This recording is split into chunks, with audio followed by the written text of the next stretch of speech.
Ah. Olá, tudo bom? Boa noite, bem-vindos, bem-vindas e bem-vindes ao Inédit Brasil, 14º Festival Internacional do Documentário Musical. Eu sou o Marcelo Alite, diretor artístico do festival, e agradeço muitíssimo a presença de vocês. Poxa, muito obrigado aí nessa sessão muito especial que a gente veio para fazer nessa noite. Essa é uma atividade que, enfim, conversando com a professora Helene Coster, a gente teve um papo muito legal e ela deu essa ideia que ela já tinha visto esse filme do Everton e tinha gostado muito, falou, putz, isso tem tudo a ver com o festival e a gente acha que para trazer isso lá para o UFSCar, que vale muitíssimo a pena, né, para, enfim, principalmente para a gente discutir alguns temas que aqui vão ser colocados, principalmente na questão de sonorização, tá? Esse é um filme que é uma experiência, na verdade, uma experiência sensorial, é uma gira de Exu, né? Mas com elementos sonoros, ou seja, de música experimental, e que, enfim, tem toda uma... nos leva a toda uma experiência, né? Assim, é uma coisa bem experimental, mas que vocês vão ver depois no papo que tem muito suco para tirar dessa experiência, tá bom? Agradeço muitíssimo a presença de vocês. O Inédit continua em São Carlos até amanhã, para quem quiser curtir a última sessão. Amanhã no Cine São Carlos ainda tem mais 2 sessões, uma de curtas às 18 horas e às 8h30 um filme sobre o Cimandé, que para quem não conhece é uma banda formada em Londres no começo dos anos 70, só por integrantes de ex-colônias britânicas e que faz um som, assim, do caralho, assim, incrível, assim, um jazz, funk, soul muito legal e que, no final das contas, eles tiveram muito sucesso no momento que eles lançaram isso, mas eles caíram nas graças dos primeiros produtores de hip hop, então eles foram sampleados assim a exaustão e, enfim, é uma história muito, muito legal. Tá bom? Então, a gente ainda tem essas atividades aí. Agradeço muitíssimo para vocês. Agora nós vamos ver o filme e depois tem um papo com o diretor Everton Belico e também com a professora Suzana. Tá bom? Muitíssimo obrigado e até já. Boa sessão.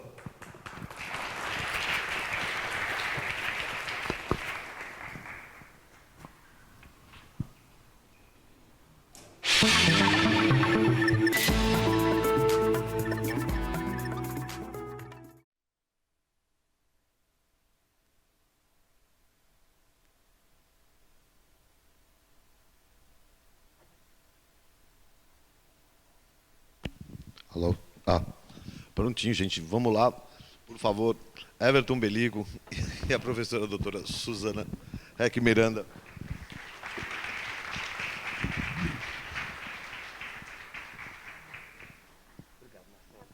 Eu que agradeço.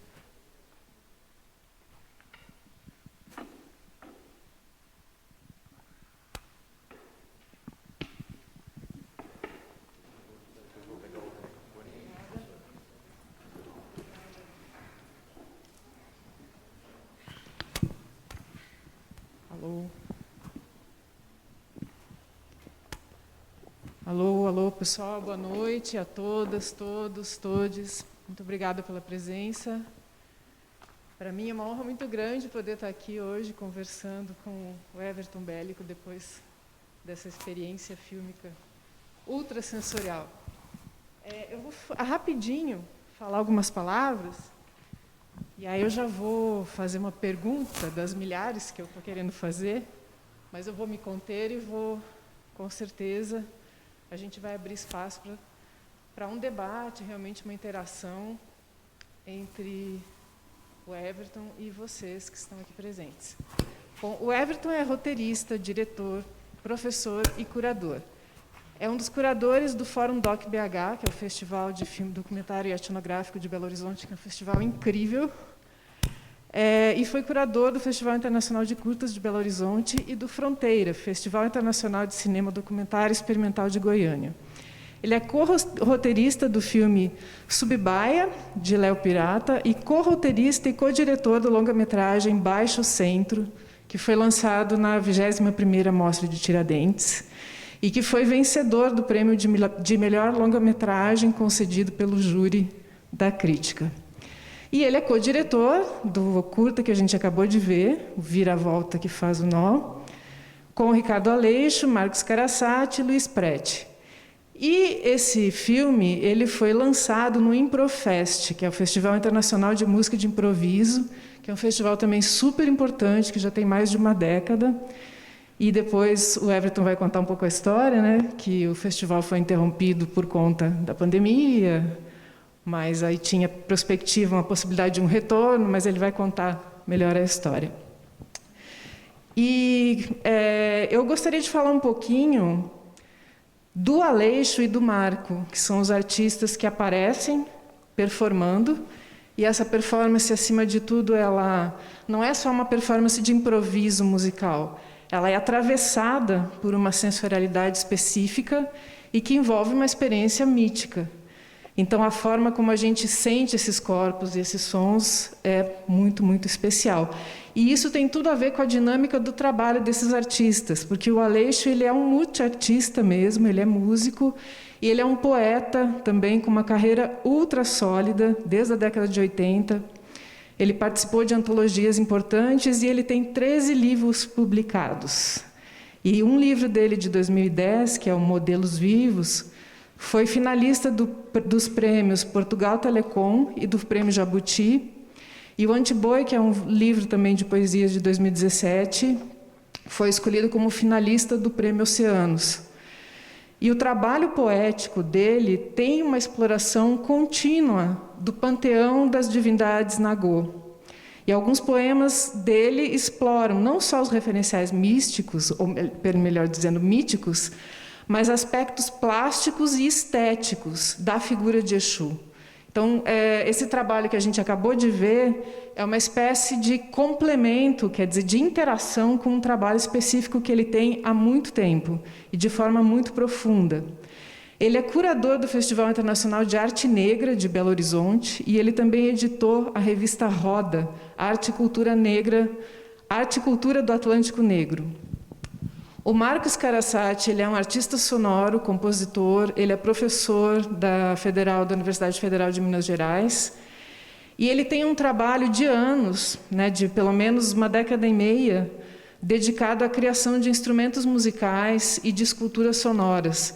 E os trabalhos dele envolvem um tipo de criação muito específica, porque esses instrumentos e essas esculturas sonoras elas englobam uma série de gravações que ele faz, que ele chama de gravações de campo.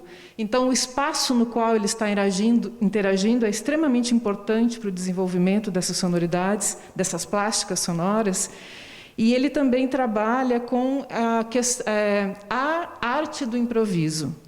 A arte do improviso tem uma longa história dentro da música experimental, e não só da música experimental, obviamente, mas ele se dedica à arte do improviso há muitos e muitos anos também, com pesquisas, inclusive, quando eu o conheci na Unicamp, na época que ele fazia mestrado, a gente foi meio que contemporâneo, e também na época do doutorado. Então, ele trabalha com uma investigação em cima desse tema.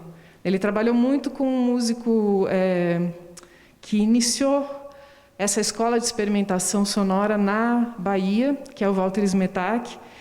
E o livro dele, que foi resultado da pesquisa de doutorado dele, é uma das referências em relação a esse importante músico e compositor que é o Walter Smetak.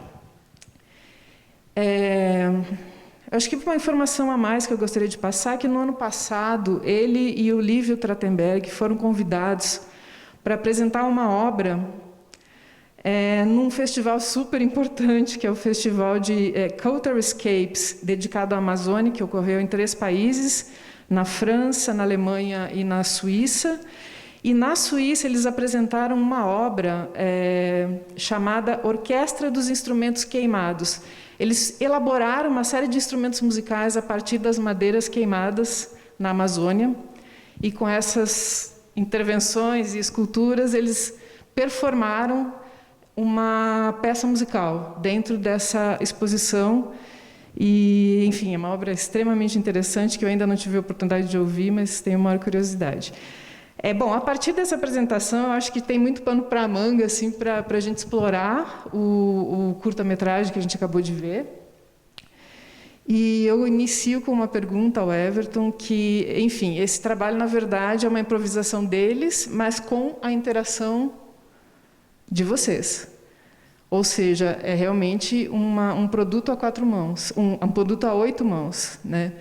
E eu percebo que tem uma dinâmica na montagem, no início, há uma exploração mais ligada a uma performance dos dois, meio que preservando o ato da performance, preservando o tempo da performance, e a gente tem uma exploração, claro, a câmera às vezes está ali no rosto do Aleixo, e a gente está procurando os sons que ele está emitindo, aí, de repente, a câmera está no marco de costas, então a gente fica procurando aquelas sonoridades que eles estão experimentando de uma forma bastante ligada a uma espécie de tempo real da performance.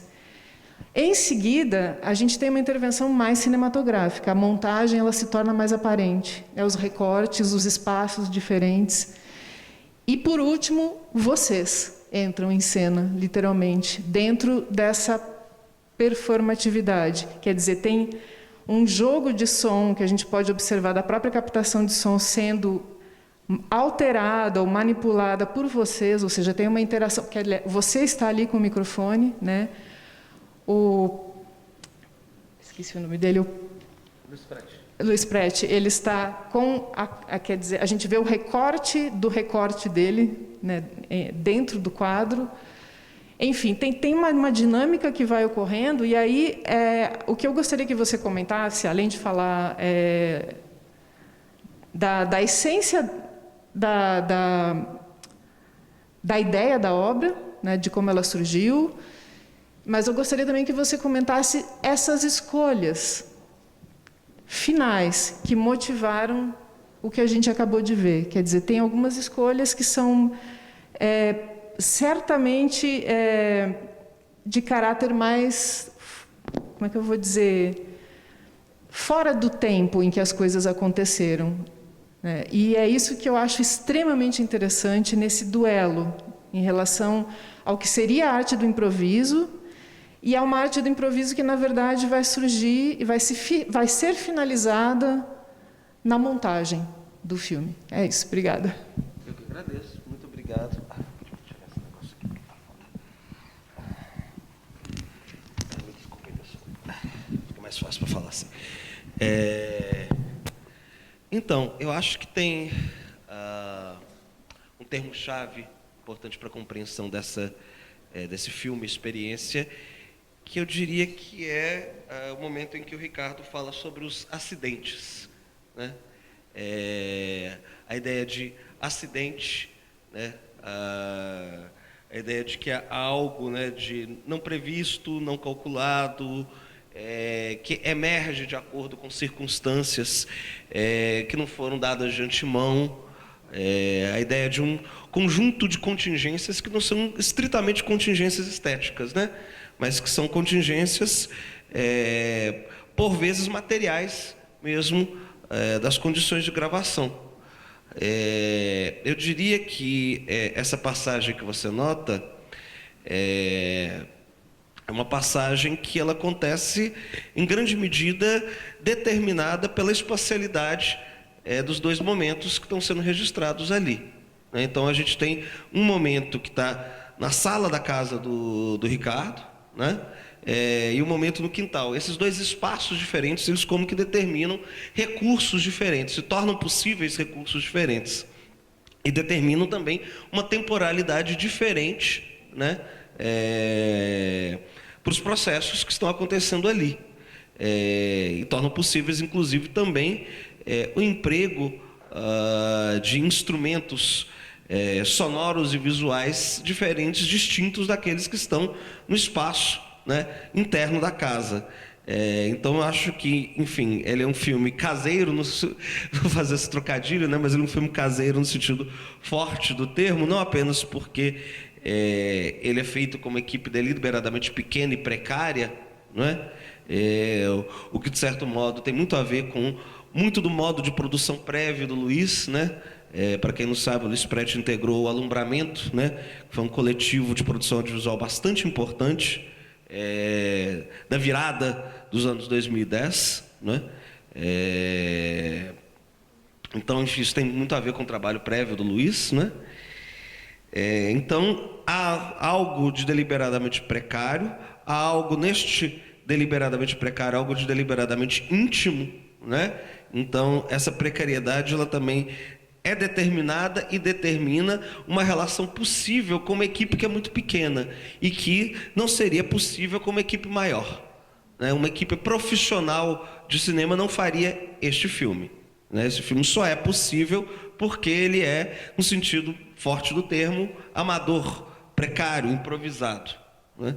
E quando eu falo desse espaço caseiro, eu acho que há os recursos, tanto performáticos, quanto estéticos e quanto de montagem, dizem respeito a essas duas dimensões da casa, né? Inclusive, né, no momento em que acontece justamente essa passagem, em que o gesto de montagem fica mais forte, é justamente o momento em que o corpo do Ricardo nos leva para fora da casa, né? Não é apenas a passagem do dia, mas há um corpo que leva o filme para fora da casa, né? Que leva o filme da sala para o quintal. Essas dimensões do espaço da casa como que determinam procedimentos estéticos e performáticos diferentes.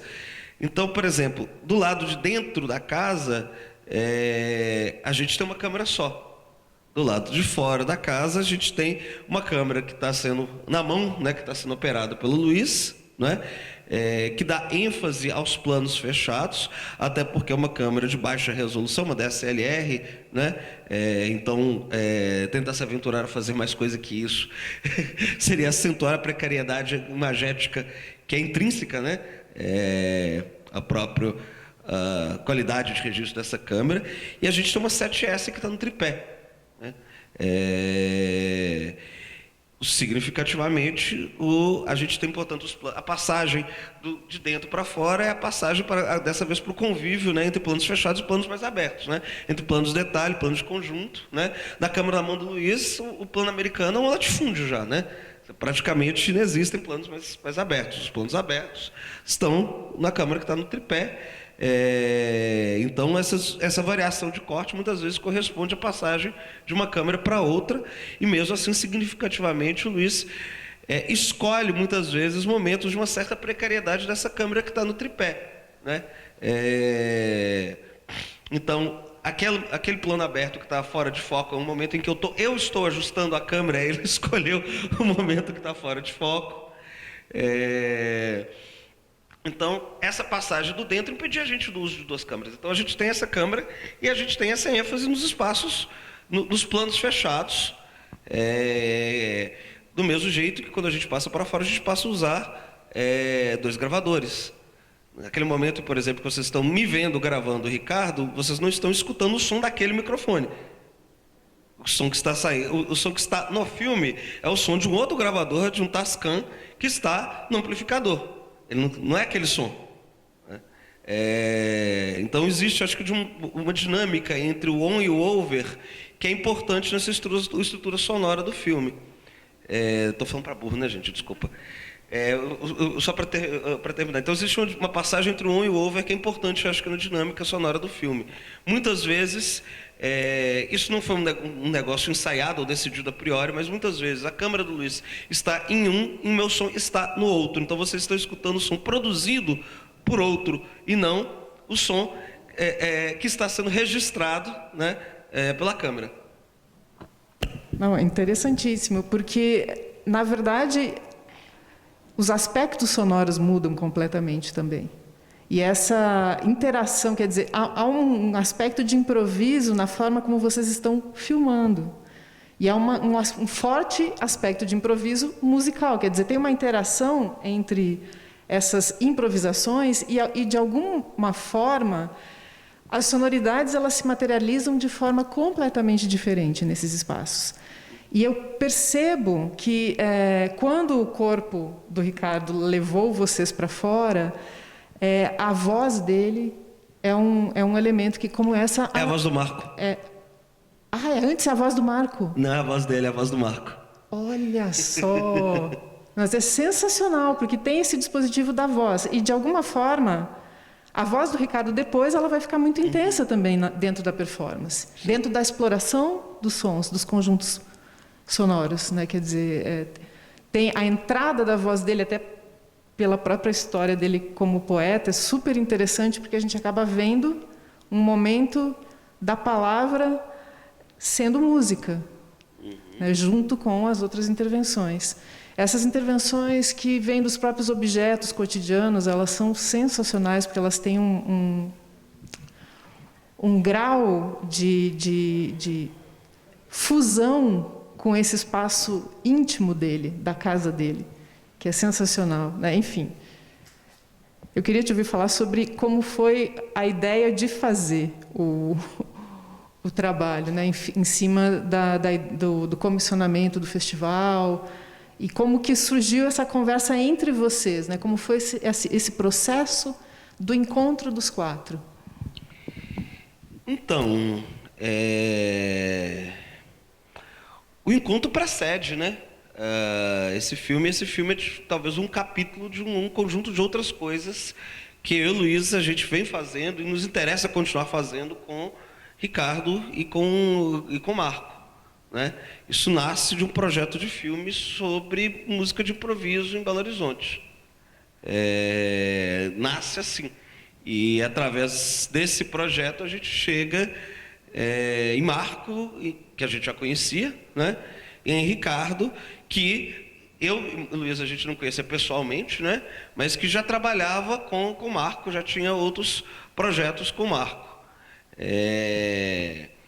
E aí, enfim, o Improfest, isto aconteceria, ou não isto, né? Algo semelhante a isso, né? Porque os trabalhos de Marco e de Ricardo têm um caráter site específico, assim, né?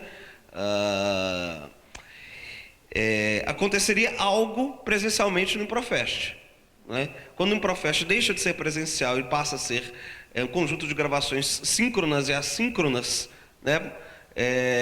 Marco e Ricardo nos convidam para vamos fazer algo que a obra seja o filme, a obra sonora seja o filme, uma obra sonora que só existe enquanto filme, né? E essa obra sonora que só existe enquanto filme diz respeito também, né, a um conjunto, né, de explorações sonoras, poéticas e visuais, né, tanto de Marco quanto de Ricardo, em torno dos orixás, muito especialmente em torno de Exu, né? Então a gente tem no filme, né, uma série. Esse Exu ele não remete a nenhuma espécie de confissão de matriz africana específica, né?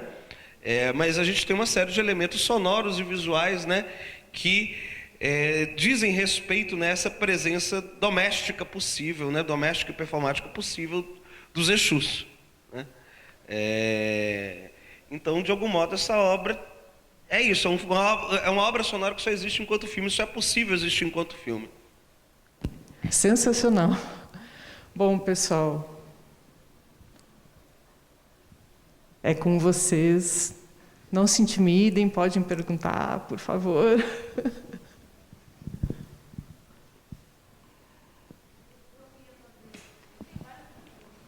Espera aí, deixa a Ana Carolina vai.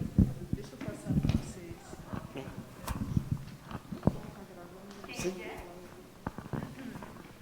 Oi, Everton. Obrigado. Tudo bom? Tudo bem, Helene? Eu queria que você falasse um pouco dessa cena de música de improviso de Belo Horizonte, que quando eu fiquei sabendo eu achei incrível, e pouca gente aqui vai saber o que é isso, sabe? Então eu acho que valia a pena você explicar um pouquinho o que é. E eu sou musicalmente muito ignorante. Eu não tenho cultura musical, não toco, sabe? Eu sou a parte minha mais carente da parte do cinema é o som e a música. Talvez me encanto muito, mas eu sou muito ignorante sobre esse tema. Mas então talvez o que eu fale seja aí, você me corrige, a Suzana também me corrige, talvez o que eu fale seja uma bobagem assim, mas quando eu vejo o filme, eu tenho essa sensação assim de que ele subverte alguma coisa da ordem natural dos filmes. que a gente está acostumado, entendeu? É isso um pouco que você falou, que a obra só existe como filme, porque tem o filme, né? Ou nesse âmbito assim. Mas o que eu penso é que ele aponta para uma coisa de que uma outra forma de se fazer cinema e uma outra forma de se fazer música é possível, sabe? Eu tenho essa sensação assim de que ele nos aponta para alguma coisa bastante diferente, de que não é só um improviso, mas que é não um improviso filmado, mas é alguma coisa que a câmera parece que dentro da música e a música dentro da câmera. Eu tenho essa sensação de uma mistura entre câmera e música, que eu não sei dizer muito bem por que eu tenho essa sensação, entendeu? Então, e tem outras misturas que também eu fico achando que pode ter, que também não sei se é verdade, como, por exemplo, uma mistura entre a música mais tradicional e os sons. Então, eu também... É como se uma coisa levasse para outra, assim, distintamente, e produzisse uma provocação, sabe? Uma boa provocação, assim. Então, eu não sei se você pode comentar alguma coisa, ou se a Suzana pode comentar também, se faz sentido o que eu estou falando. Muito obrigado, Eliane. Enfim, vou começar sobre a questão da música de improviso. Existe já há alguns anos, né? Tem uma relação muito forte, mais do que com a universidade, tem muito a ver com a Fundação de Educação Artística de Belo Horizonte. Para quem não sabe, a Fundação de Educação Artística é uma escola de música, mas é também muito mais do que uma escola de música, né? E ela é dirigida há décadas pela Berenice Menegali, que é uma figura muito importante no cenário musical do Estado de Minas Gerais. É uma pessoa muito conservadora que construiu um espaço de formação musical extremamente não conservador. E essa cena razoavelmente dispersa, ela começa tem um momento, acho que crucial nos últimos anos, que é o surgimento de um evento que chama QI, que são as quartas de improviso, em que vários desses músicos de diferentes gerações, muitas vezes quase sempre ligados à Fundação de Educação Artística, começam a improvisar toda quarta-feira, e acontece esse fenômeno razoavelmente singular de que você consegue juntar toda quarta-feira em Belo Horizonte 40 pessoas para ver música improvisada, 40, 50 pessoas, que é um negócio razoavelmente difícil de imaginar. E uma cena de música de improviso muito interessada, né, num diálogo com a performance, com a dança, com as artes visuais de modo geral. Então, originalmente, a minha ideia, Luiz, era de algum modo registrar, né, essa cena, né? E a gente procura o Marco e o Ricardo também no sentido de uma provocação a essa cena que a gente achava uma cena branca demais. Isso nos incomodava. Então, puxar o Marco e o Luiz para essa conversa era também um jeito, né, de dizer sobre essa cena, mas também de provocar essa cena, né, de interpelar essa cena de algum modo. Enfim, então essa interação de algum modo com o audiovisual, né, com diversas dimensões do audiovisual, ela está dada de antemão, né, como parte dessa cena de música de improviso. Eu diria que no caso específico do Viravolta, tem algo que é um certo traço da música contemporânea, da música de improviso, que é tomar os meios de reprodução, né? Os meios que tornam possível a reprodução técnica do som como instrumentos também, né? Então a gente pode pensar, por exemplo, no trabalho do Steve Reich, né? No qual, né, os instrumentos de gravação se transformam em instrumentos musicais, né? Então eu acho que há algo, né, que a gente herda, né, de uma certa tradição da música de improviso, de uma certa tradição da música contemporânea, que é tomar, né, como parte da composição, entender que os meios de reprodução técnica não são neutros, né? E ao entender como não são neutros, eles determinam diferentes dimensões de experiência sonora possíveis, né? Então o deslocamento da câmera e do H4N, eles determinam diferentes tipos de experiência sonora, né? Essa ilusão, né, de que trata-se do Ricardo falando, mas é o Marco, né, é uma passagem, né, do on para o over, que é feita uma movimentação de um corpo, né? Movimentação de dois corpos, na verdade, né?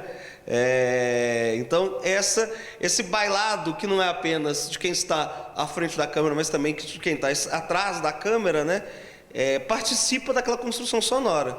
E isso eu acho que é muito consciente também da parte do Marco e do Ricardo. Eles sabem disso, né?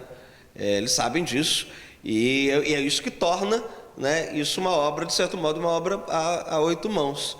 Então, uma coisa interessante que você falou, Eliane, que dessas diferentes dimensões sonoras que tem no filme, que é engraçado, né, porque a gente está vendo a passagem de um improviso livre para um improviso livre que retoma certos motes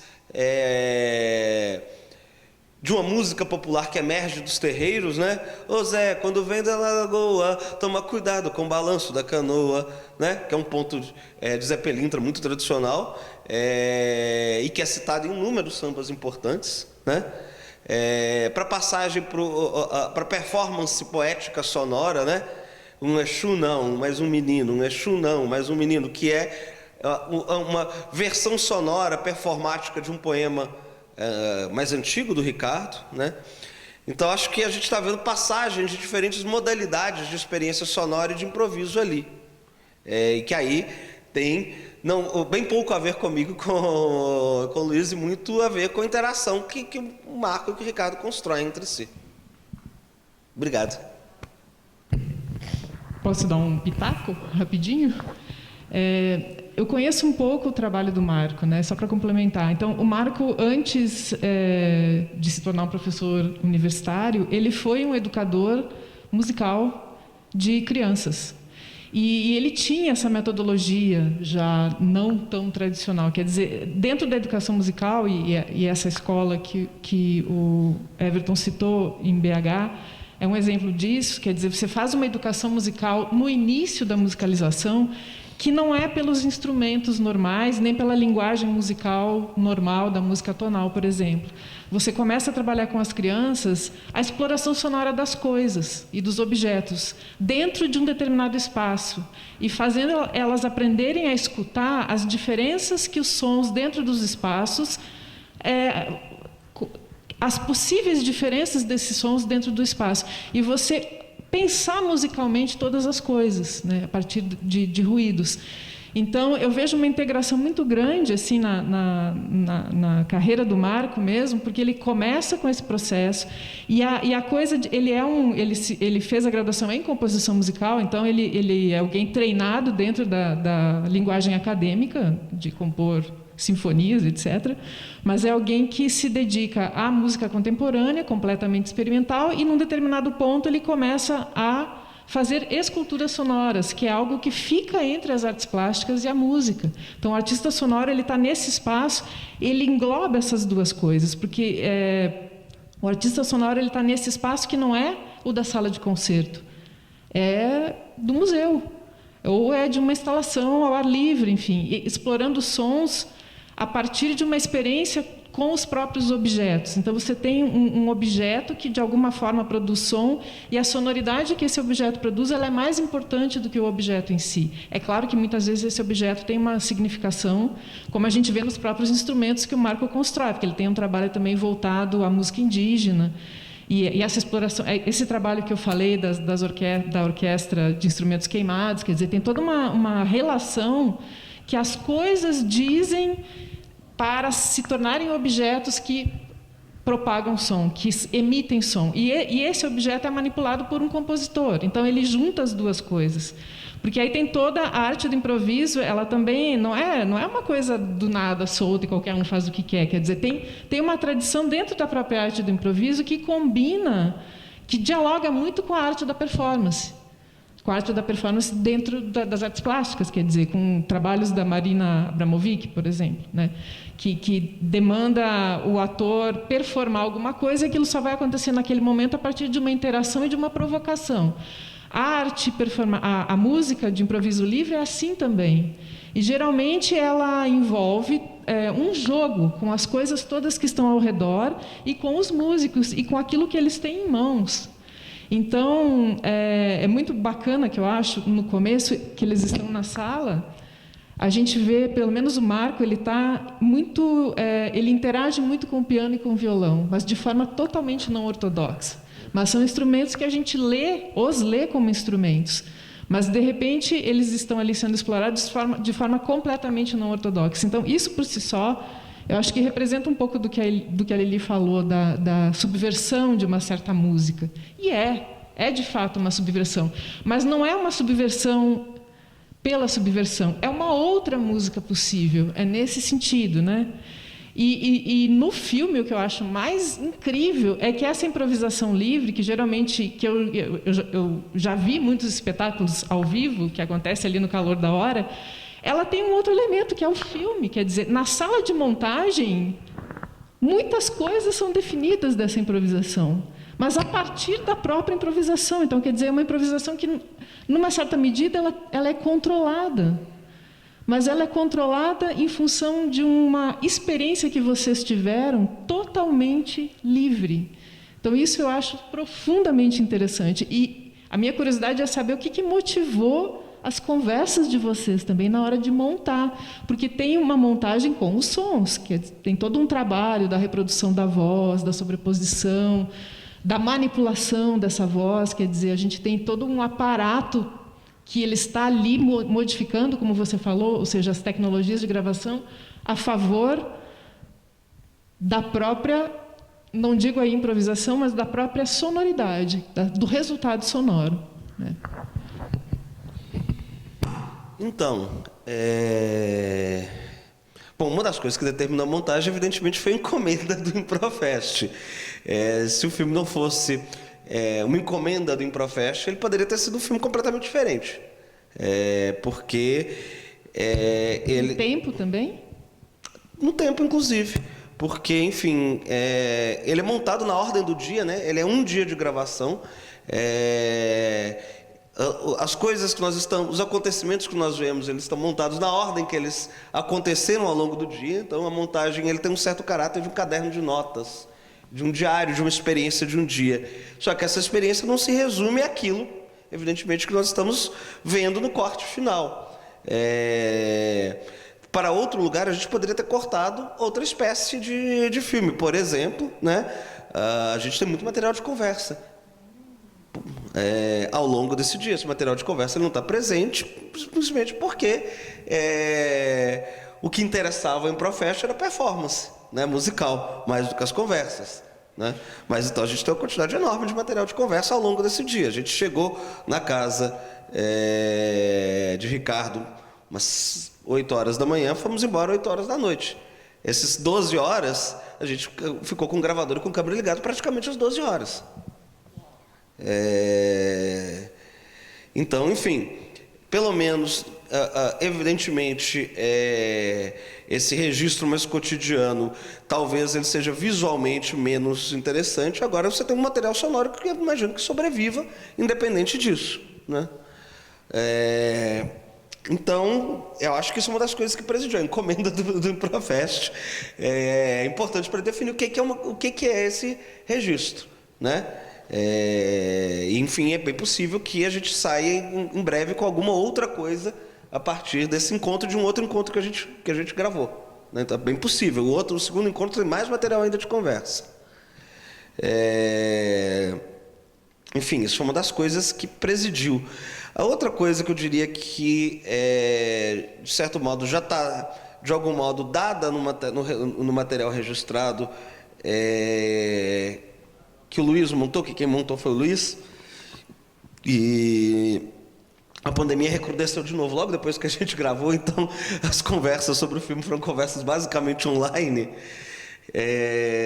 Eu acho que tem uma coisa que já presidiu, de algum modo, essas escolhas sonoras, que era o fato de que você tem, uma vez sincado, né, as pistas de imagem e de som, uma vez sincadas, você tinha muitos momentos de descontinuidade entre a imagem e o som, né?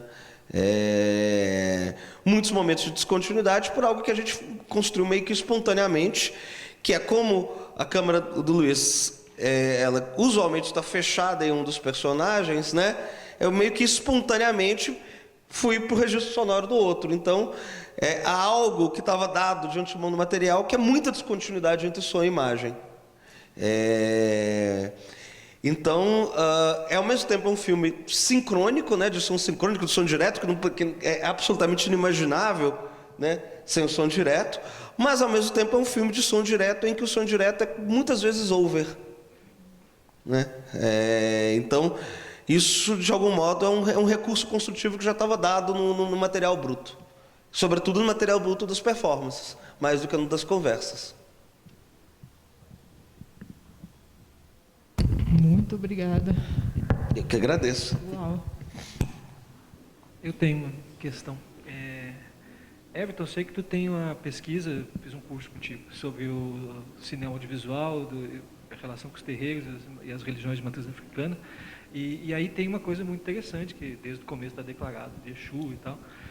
E aprendi contigo até no curso das possibilidades de Exu fora do terreiro, na rua e tal. Mas aí tem uma dimensão específica, né? Falou da casa, né? Então eu queria saber mais sobre isso, assim, na concepção. Bom, e também outra coisa, o pouco que eu consigo entender dessas matrizes no filme, tem um lado percussivo, né? Na música, que tem a ver com os terreiros. Essa subversão do piano no começo é sensacional, né? Percutido. Mas deve ter mais coisas aí, né? Nessa relação com a matriz africana, como princípio de performance, de improviso, né? Mas na casa, né? Então, como é que é a relação, como tu estás usando no começo, no mito e a performance no trabalho de vocês? Obrigado, Leandro. Então, o filme é também uma convergência de diversas relações diferentes com as religiões de matriz africana, né? Opa, sou eu? De diversas relações diferentes, né, com as religiões de matriz africana, né? A relação do Ricardo, que já lançou, que periodicamente está retomando essa questão, tanto no trabalho poético em texto, quanto de poético performático dele, né? E o trabalho dele tem adquirido um caráter cada vez mais performático, porque o Ricardo tem ficado muito pouco no Brasil. Então ele tem esse caráter muito interessante de que ele performa em português para quem ele sabe que não entende português. Você tem esse trabalho do Marco, né? Que também remete a uma relação com as religiões de matriz africana, né? A escultura sonora que a gente vê o Marco tocando é um Exu, né?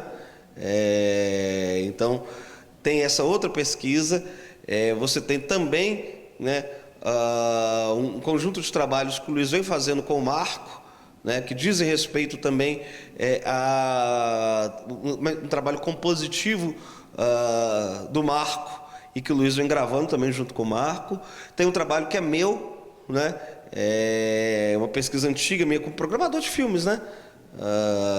Enfim, como programador de mostra, né? Como programador de esta ou aquela mostra, relativos, né, às figurações das religiões de matriz africana no cinema brasileiro. Então tem uma convergência de diversas pesquisas diferentes acontecendo ali.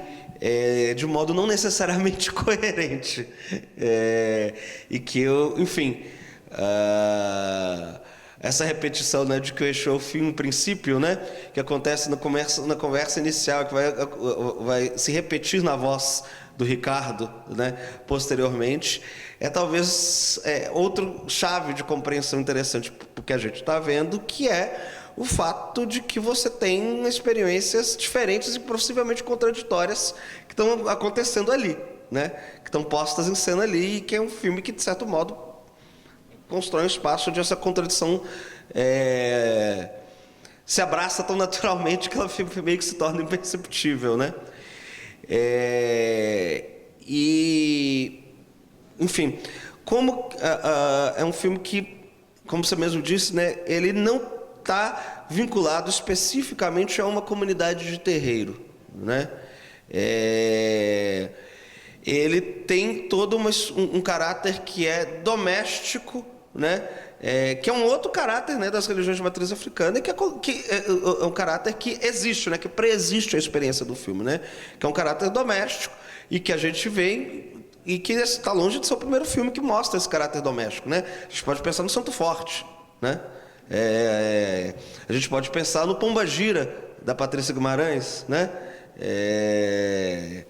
E cada vez mais, inclusive, os mesmos filmes que mostram as comunidades de terreiro estão dando ênfase, né, ao caráter doméstico da vida dentro do terreiro, né? Esse caráter de casa, né, de espaço doméstico, né? A gente tem exemplos, né, de documentários contemporâneos, né, que buscam, né, esse lugar de casa, né, esse lugar doméstico, né? Mesmo o filme da Eliane, né, tem essa dimensão um pouco doméstica, né? Tem um pouco esse caráter doméstico, né? Nesse caso específico, eu acho que tem o caso de que, de fato, você não consegue, de fato, o caráter, o Exu é inapreensível também a relação dele com esta ou com este ou aquele rito específico, com este ou com aquele mito específico. Você tem, digamos, uma espécie de pletora de elementos musicais e visuais que remetem a uma certa experiência de Exu e que fazem com que ele possa se materializar de diversas formas diferentes. Uma certa vizinhança com transe que está na performance de ambos, os cânticos de Exu que aparecem por vezes entoados pelo Ricardo, a escultura, os elementos fálicos que se repetem, né, em mais de um momento no filme, a vela vermelha, as conchas, a farofa, a pimenta, a cachaça que aparece em segundo plano, né? Então a gente tem uma série de elementos, para citar, né, alguns campos verbo-voco-visuais, que compõem essa pletora de elementos que de algum modo materializam o Exu dentro da casa de diversos jeitos diferentes, né? Então, nesse sentido, tem esse caráter que é radicalmente doméstico, que é o fato de que ele não segue nenhuma espécie, né, de forma de rito específico.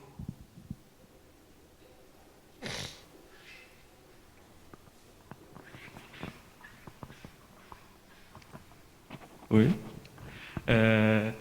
Uma pergunta que eu fiquei pensando assim, tipo, claro que você falou que o filme ele foi feito para ser entregue para o festival de improvisação, mas como a Suzana apontou bem, tem um caráter da montagem que é um planejamento, mas ao mesmo tempo você tem um grau de improvisação bem livre, né? Então, quando que vocês souberam que o filme estava pronto? Porque para mim, tipo, já que tem todo esse grau de improviso, né? Tipo, ao mesmo tempo eu posso pensar que no meio do processo o filme estaria pronto também, mas como foi o momento que vocês viraram e falaram não, tipo, ou algum fato que decidiu que, tipo... Para ser muito sincero, foi quando acabou o prazo.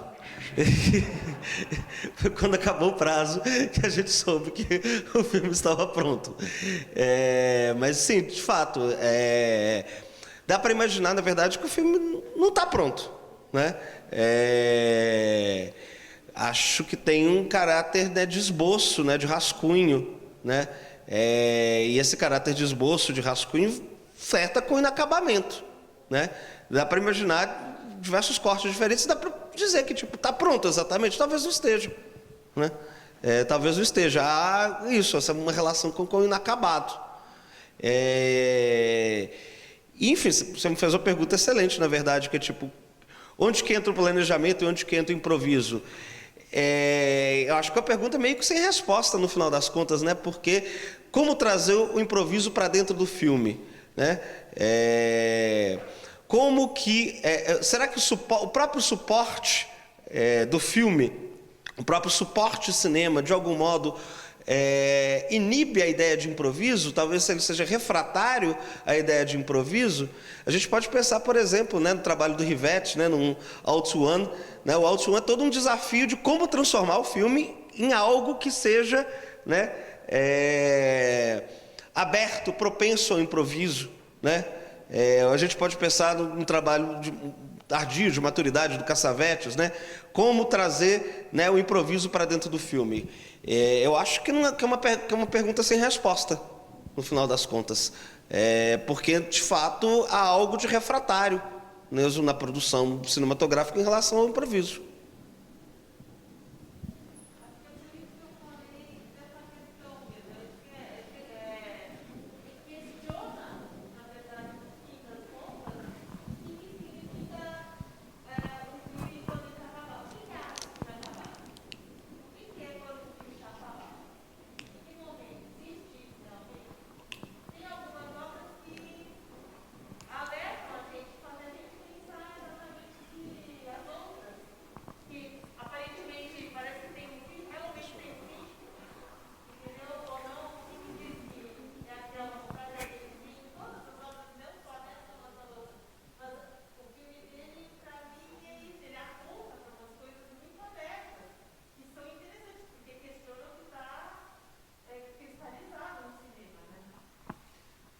Eu acho que, enfim, no sentido estrito, a gente não tem narrativa, né? No Viravolta, né?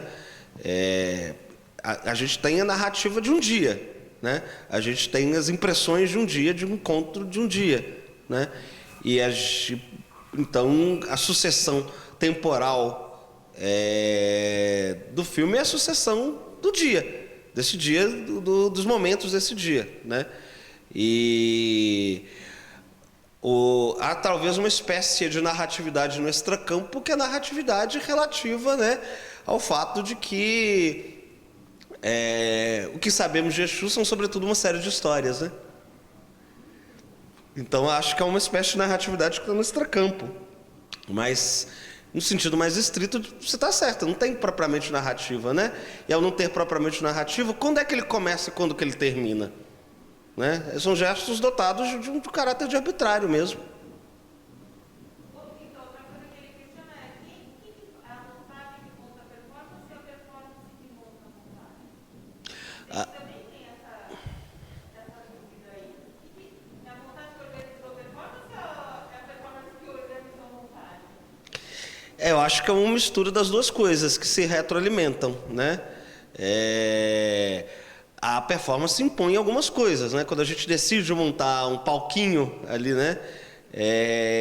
Você impôs algumas coisas, né? No momento em que no momento em que anoitece, né? Tem algo que se impõe ali, né? Da própria performance. Tem a escultura sonora, tem o Exu, que não pode ficar em qualquer lugar, né? Até porque ele é grande, é pesado, né? Então há algo que a performance impõe, mas há algo que o fato de que não são só 2, são 4, né? E que eu acho que é um filme que a gente tem que pensar que os modos de gravação são também instrumentos, né? Tem algo que é imposto pela própria ideia de registro, né? Ao que fica, né, dessa performance no final das contas, né?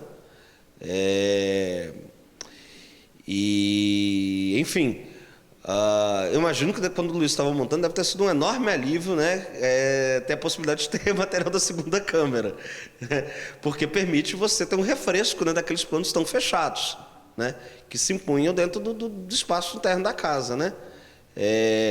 Obviamente os planos fechados era uma decisão, que não era uma decisão só técnica, uma decisão estética. A gente, pouco antes de gravar, a gente estava assistindo bastante os filmes do Phil Niblock. Não sei se vocês conhecem. O Niblock, ele é compositor, né? Ele é músico de improviso, mas ele também é documentarista. Ele fez uma série de documentários musicais, inclusive alguns documentários etnomusicais. E é um traço, né, do trabalho do Niblock, né, o uso, a escolha dos rostos, né, escolher o rosto está sempre muito em primeiro plano dentro da iconografia do Niblock, a ênfase nos planos de detalhe. Então, não é uma escolha somente técnica, né? É uma escolha de como que você dá sentido estético a essa escolha técnica que de algum modo já se impor, né? Então, não tinha jeito da gente não optar pelos planos fechados. Agora, como que a gente opta pelos planos fechados, né?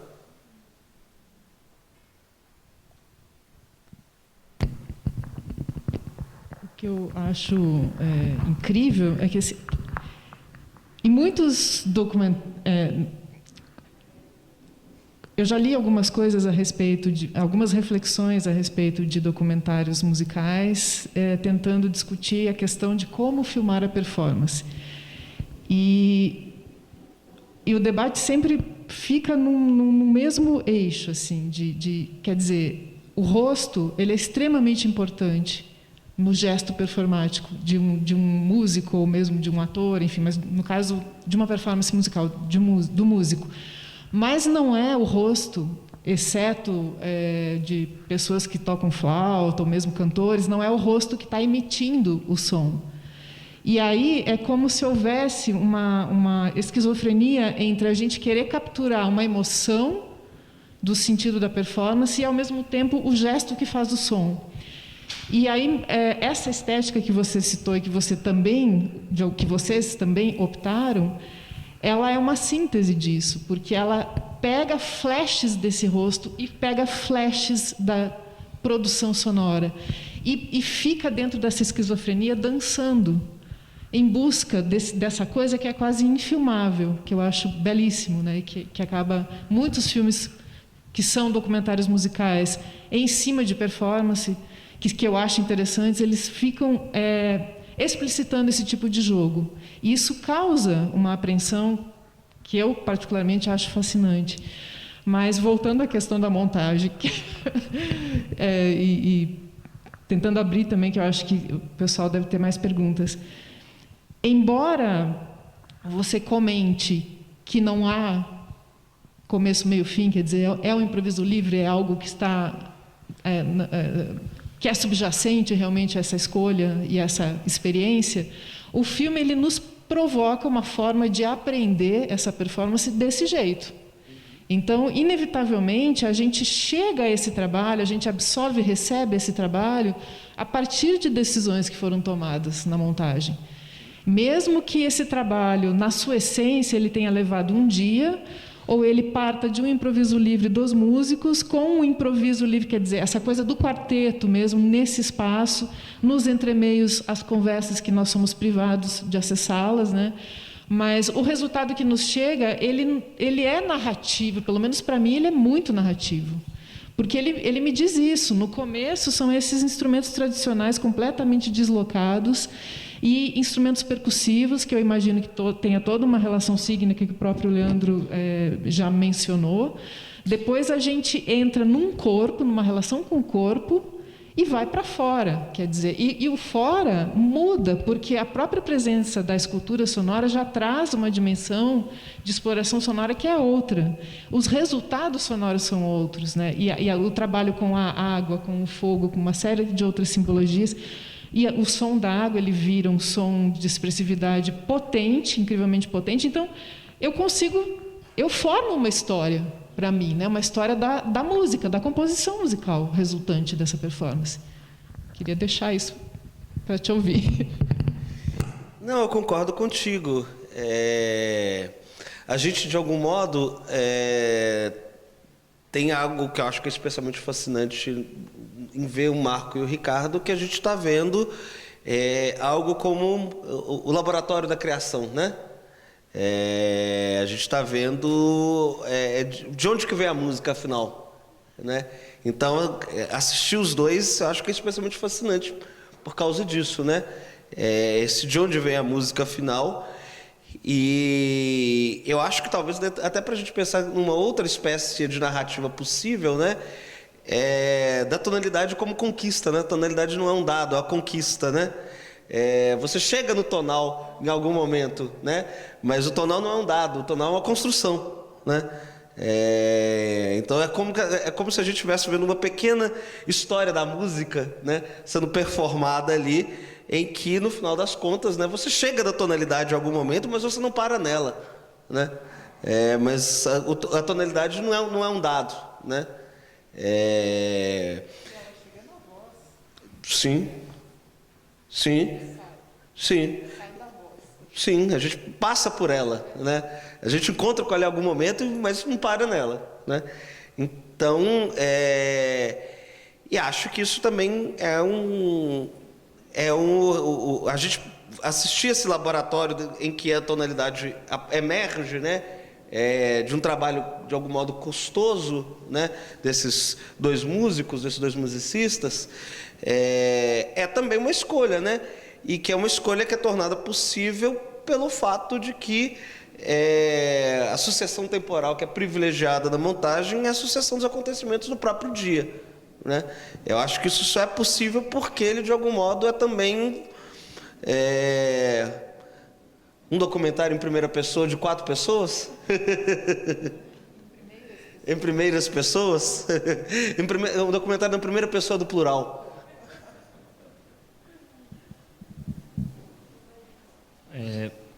Alô, Everton? Tem alguma coisa que está estragando, porque eu estou sentindo um cheiro de queimado. Jura? Eu tô com a máscara, eu não sinto. Vocês estão sentindo um cheiro de queimado? Então beleza. Não vou pensar mais nisso. Everton, eu queria parabenizar pelo trabalho e agradecer por nos trazer essa experiência. Realmente um filme, um documentário, né? Que explora bastante esses sons, né? Essas imagens que remetem à cultura, ao panteão iorubá, né? Ao Exu. E uma coisa ficou aqui na minha cabeça, porque as coisas que a Suzana também falou, essa percepção me contemplou bastante. Esse lance de ter tanto o gesto quanto o rosto, né? De ter essa parte, essa performance que na cultura, nas tradições de religião de matriz africana são fortes, né? Essa performance ali durante o recebimento da entidade. E o título, né? Viravolta Que faz o nó. Que faz o nó. E esse lugar do nó, né? Que me remete à encruzilhada, a signos aí também, né? De Exu. Imagens de santos ali que aparecem, né? Queria perguntar, na cultura urubá tem, nessa tradição da religião afro-brasileira, tem muito esse lance da intuição, né? Que as entidades conversam através da intuição com o médium, né? E no caso, a improvisação na música leva muito um pouco para isso também, né? A intuição ali do momento, do que está acontecendo, dos materiais que você tem. Então, eu queria te perguntar se, logo também no início fala, Exu é inapreensível, né? E esse lance de tentar aprender o gesto, o rosto, a performance e chegar o mais próximo possível desse Exu, né? Queria te perguntar por que Exu? Por que essa escolha desse... Vocês conversaram sobre isso, estudaram, vamos fazer sobre Exu. Imagino que eles também devem trabalhar com outras, tem as esculturas sonoras com outras entidades, ou o Exu é uma coisa importante, forte para eles, porque me parece que isso potencializa muito a experiência, né? Esse lance. Então, bom, vou começar pelo título, Viravolta que faz o nó. Viravolta que faz o nó é um verso de um ponto de Exu, um ponto de Quimbanda, que é um ponto super bonito. Que fica repetindo, eu giro à beira-mar, eu giro nas tronqueiras, Laroie Gangalarô, que é um ponto de Quimbanda, que vira a volta que faz o nó. Enfim, então uma citação desse ponto. E sobre, por exemplo, enfim, o Marco tem esculturas sonoras, né, sobre outros, dedicadas a outros orixás, né? Ele tem um Yansan e tem um Oxum, e acho que ele pretende fazer outras, né, esculturas sonoras. Mas ele também tem um disco, né, que chama Mojubá, recomendo, vocês procurem, Marcos Caracciati, Mojubá, no Bandcamp, recomendo vivamente, que é um disco que é um série de improvisos com uma viola preparada dele, uma viola de coxo, alterada, preparada por ele. O Ricardo, enfim, já tinha, enfim, tem Oriquice também para outros orixás, mas também é uma figura recorrente na obra poética dele. Enfim, eu não diria que não tem um motivo específico de cada um de nós. Cada um de nós tem um interesse específico, um trajeto específico que nos leva a interessar por Exu. O Marco e o Ricardo já tinham essa coisa de fazer alguma coisa em torno dos Exus antes de encontrar comigo com o Luiz. Isso precede o Viravolta que faz o nó. Eu posso falar, enfim, de mim. A mim me interessa, como programador, como pesquisador, a mim me interessa um certo lugar paradoxal, né, que os Exus ocupam dentro das culturas de terreiro no Brasil, como um signo das mudanças muito fortes que aconteceram nas religiões de matriz africana ao longo das últimas décadas. Mudanças essas que eu vou citar aqui o Reginaldo Prandi, como pesquisador importante, né, veio a chamar de reafricanização das religiões de matriz africana, né? Então, eu acho um signo importante, né? Essas mudanças dizem respeito muito fortemente, né, ao modo como são vistos, né, os Exus, né? Então, ele é um marcador importante dessa mudança nas últimas décadas. E a mim interessa também, como alguém que faz filmes, como que enfim, como alguém que faz filmes e como alguém que faz filmes que se interessam pela cidade como um ambiente, como um espaço dos filmes, a mim me interessa essa figuração urbana dos Exus, né? Enquanto, digamos, essa espécie de força da natureza que se encontra nas cidades, né? Então, é uma expressão tradicional dentro da Umbanda e da Quimbanda, né, se referir aos Exus como povo da rua, né? Os Exus são o povo da rua, então esse lugar urbano me interessa muito especialmente a mim. Agora, eu não diria que isso que eu possa falar em nome dos outros três companheiros. A gente se encontra, o Exu foi a encruzilhada possível, né, que fez cruzar, né, os nossos distintas relações com o Exu. E essas distintas relações com o Exu, como você muito bem falou, né, tem algo, né, do inapreensível ali, né? Então o filme está o tempo todo capturando, né, algo de fugidio, né, algo de passageiro, de fugidio. As figurações são sempre parciais, né? A gente tem signos, né, sonoros, visuais, as cabaças, né, os elementos fálicos. Tem elementos sonoros e visuais que são sempre figurações parciais, né? E eu acho que, enfim, há algo de interessante da relação da música de improviso, né? Da própria ideia de improviso, né? Como algo que, uma vez que aconteceu ali, ele é irrepetível, né? Tem algo de fugidio ali, né? Que meio que se adequa bem a essa entidade, né? Que ela também tem um caráter que é fugidio. Sim. Sim, sim.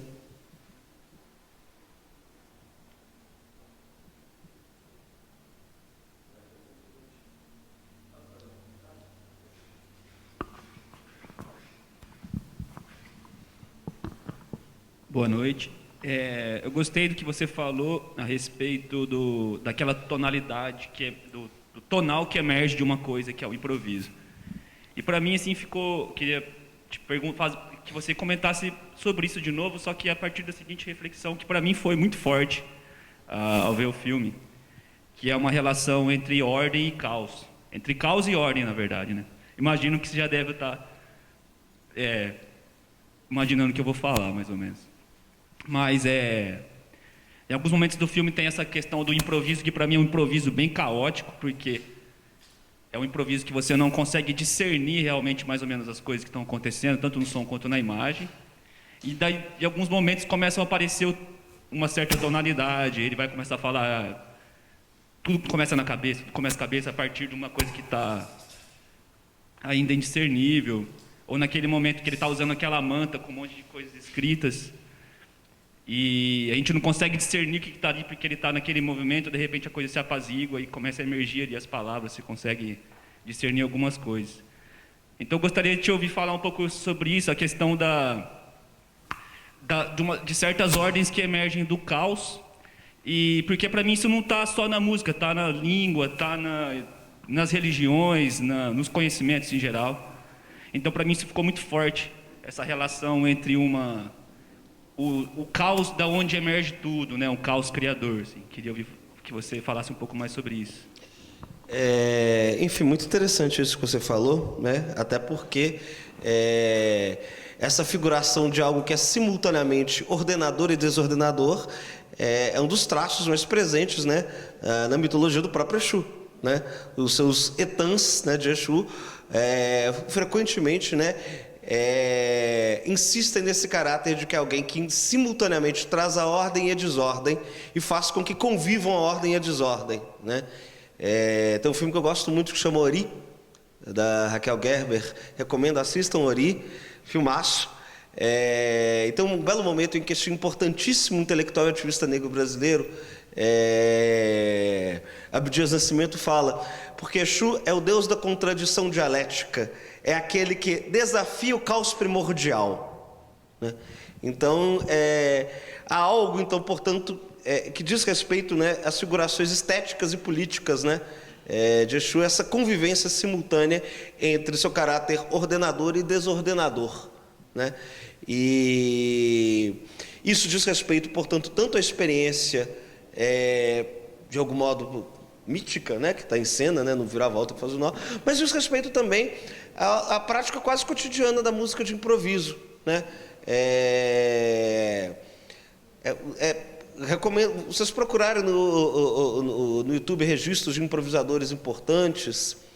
É bastante comum, né, a gente ver este momento, né,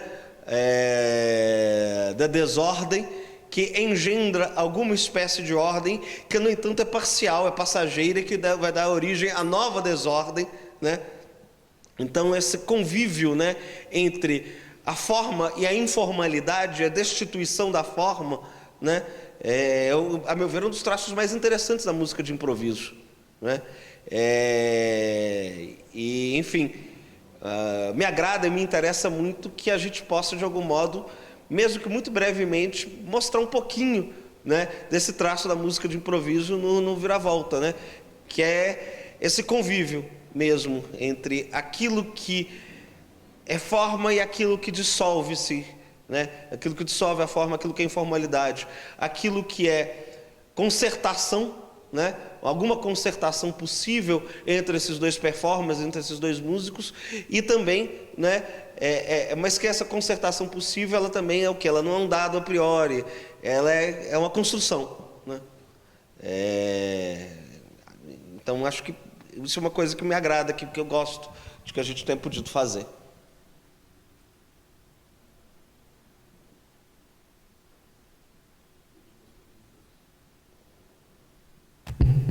Gente, quem tiver uma perguntinha é a última, hein? Tudo bem? Podemos encerrar? Ou não? Ninguém quer improvisar nada, não? Bom, pessoal, muito boa noite, muito obrigada pela presença. Queria agradecer também ao Everton por tudo, pela oportunidade da gente ver seu filme, pela conversa, pelo bate-papo incrível, pela aula. Vou passar agora para o Marcelo, para ele fazer o encerramento final. E eu gostaria também muito de agradecer a vocês aqui da UFSCar, a você, Suzana, a Eliane, a Leandro, e agradecer muito ao Inedit, né, da pessoa do Marcelo, do Alex, da Vera, que não está aqui, do Léo, que não está aqui, mas gostaria de agradecer demais a vocês. Muitíssimo obrigado, Everton. Muitíssimo obrigado a todos vocês que vieram. É uma alegria para a gente fazer pela primeira vez aqui uma atividade na UFSCar. Agradeço muitíssimo a Eliane Coster, que foi a ponte para que tudo isso acontecesse. muitíssimo obrigado. Espero que no ano que vem a gente esteja de volta, tá bom? Muitíssimo obrigado e uma boa noite. Valeu.